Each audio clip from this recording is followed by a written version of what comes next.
Nest Art Collective is kind of a haven in this industry. It's everything that I wanted to be working at when I was first starting out as a tattooer. I just kind of hit a breaking point where I knew that I needed to build it because there can't be a thing until there's the first thing.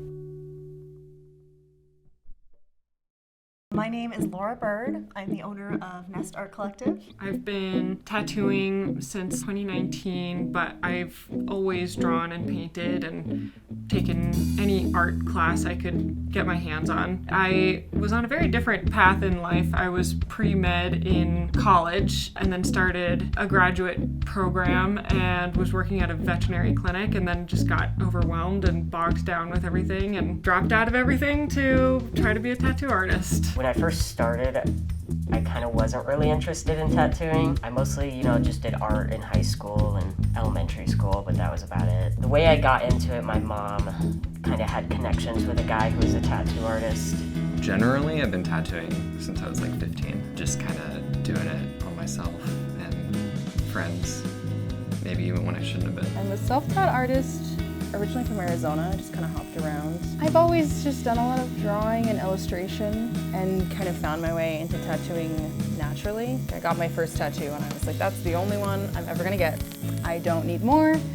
It never crossed my mind that I would even want to do this. And then I started designing tattoos for friends. And then one day I realized I could just do it myself.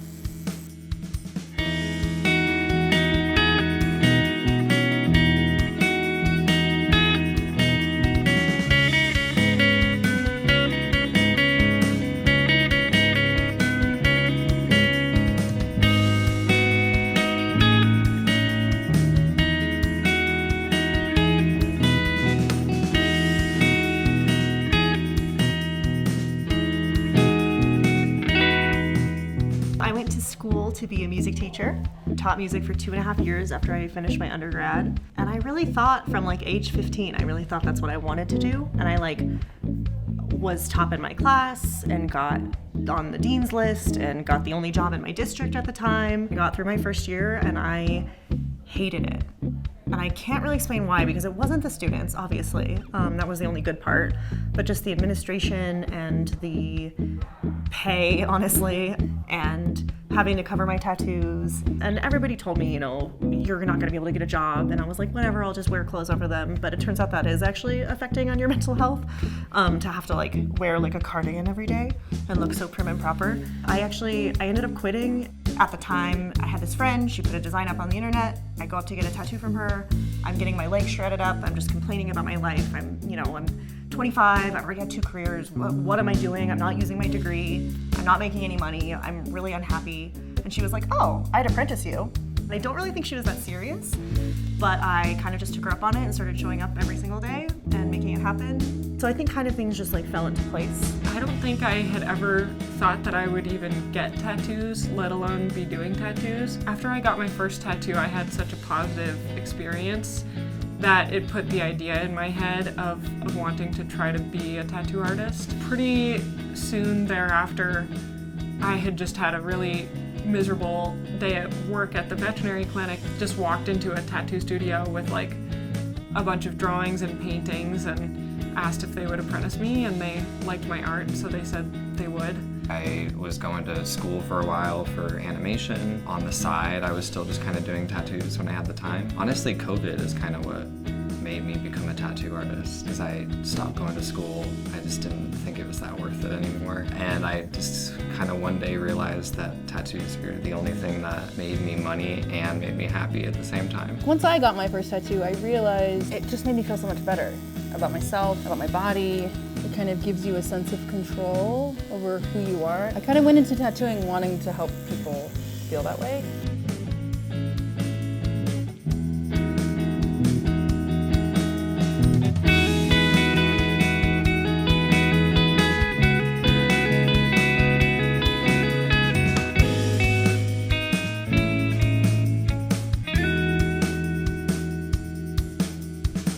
I've had a few clients that are people of color who have been told by other tattoo artists in the past that their darker skin tones, they can't have color tattoos, which I think is completely wrong, and I think it's indicative of those artists not knowing what they're doing. I think anybody can have colorful tattoos. I like being able to give people the pastel, colorful things that they want. For tattooing, I kind of like to do like, I guess block art is what most people describe it as, and it's usually heavy color with like no line work. I like to kind of see something and then be able to change it into almost an inverted version of that. Or like, usually when I paint something, I feel like I can see it in a different way. It actually does relate to the queer thing. I like that it's such like a hyper masculine form of media, you know? It was always made for boys. It's just such like a staple of masculinity, I think, is like this like spaghetti western. And I just kind of like giving it like a new narrative. And the last shop I was at, very far from being the worst tattoo shop, but also not the best. At that shop, there was no privacy. It was just one big open room, and the owners would often come around and just stand behind one of the other tattoo artists as they were tattooing to watch what they were doing, but also to look at the person getting tattooed. For a long time, told myself that that's just how this industry is, and you just have to kind of have a thick skin about it. Traditional tattoo styles, there is a lot of gatekeeping or more sexist or misogynistic approaches or expectations. Like when I first did my very first apprenticeship, my mentor, like he would call me shop bitch, like that was my name. I had no idea, I just kind of thought like this is the industry, this is what I'm gonna do. I didn't realize I was being manipulated or taken advantage of. Especially even back then, I had one female piercer that I worked with that I loved. We were such great friends. And one day she pulled me aside to give me some advice. And that advice was, whatever you do in this industry, don't show emotion, don't cry. And that, I don't know, that shocked me. I came out when I was in the middle of my apprenticeship. My mentors weren't exactly the best sort of people for, I guess, reacting to that sort of thing. To me, I was just like, well, it's just any other day. Like, cool, I came out, all right, I'm going back to work again. And there was one of the owners I did really like. I thought he was a really good person. He actually tried his best to get my pronouns right. A little bit after I came out, the other owner of the shop decided that he needed to have a conversation with me. So he took me outside and proceeded to explain to me his views and how everybody else was adapting to my pronouns and me working there, even though I had been there for a decent amount of time. The worst part was I kind of just had to sit there and nod my head and just agree with him because I didn't want to lose my job. It's all I had. It's what I wanted to do in life. When we were starting to like leave that last shop, I was very disappointed in the owner that I did like, because I told him of what happened and I brought it to him, and I knew he was very supportive of the community and he tried his best, but he ended up just brushing it off and not defending me. I'm fully self-taught, and I started in kind of just like the DIY scene. Any sort of traditional tattoo artist hasn't really immediately offered me respect because of the way that I tattoo.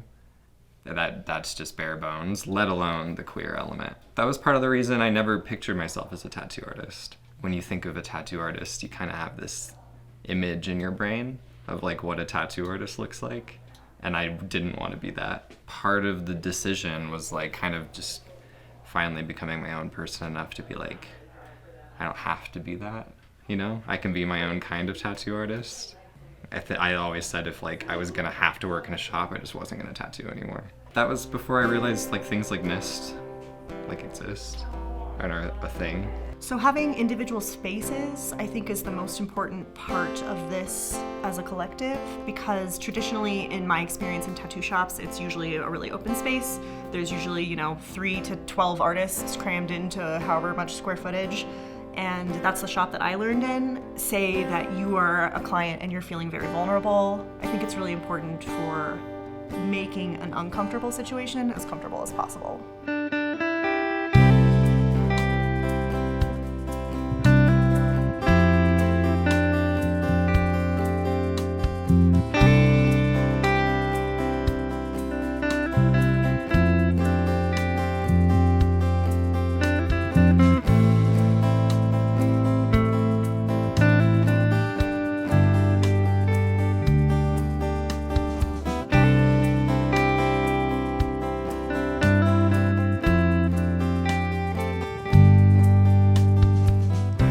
I moved to Nest, the energy was completely different. The first day I met Lora, she just straight off the bat, like, used the right pronouns, used the right name, like she knew my other information.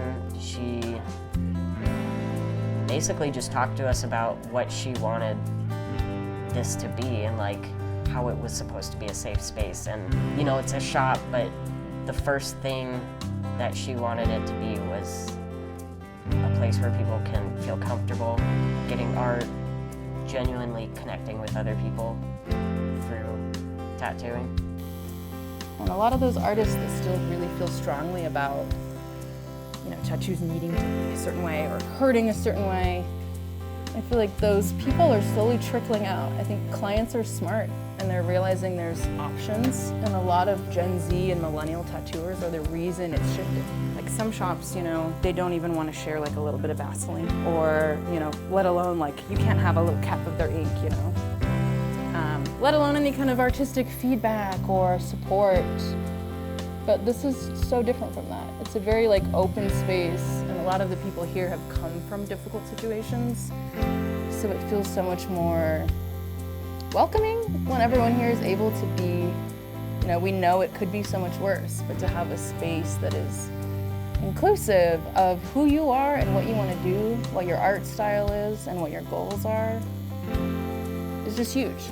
As recently as my client yesterday was telling me that she has been tattooed at a variety of different shops from a variety of different artists, and her experience here was so different and so much more comfortable and enjoyable. She now has no desire to get tattooed at any other shop. I just want to keep fostering community. Maybe on Instagram is kind of, it's sort of cheesy, but I connect with people on there all the time that reach out from Austin or Seattle or just cities around, and they say, hey, I want to come guest in a safe spot, I found you, or I'm moving from here and I need help with the Denver culture, or you know, just connecting with people through conventions and all of that. So I just want to kind of build a network of like safe places for people to go get tattooed.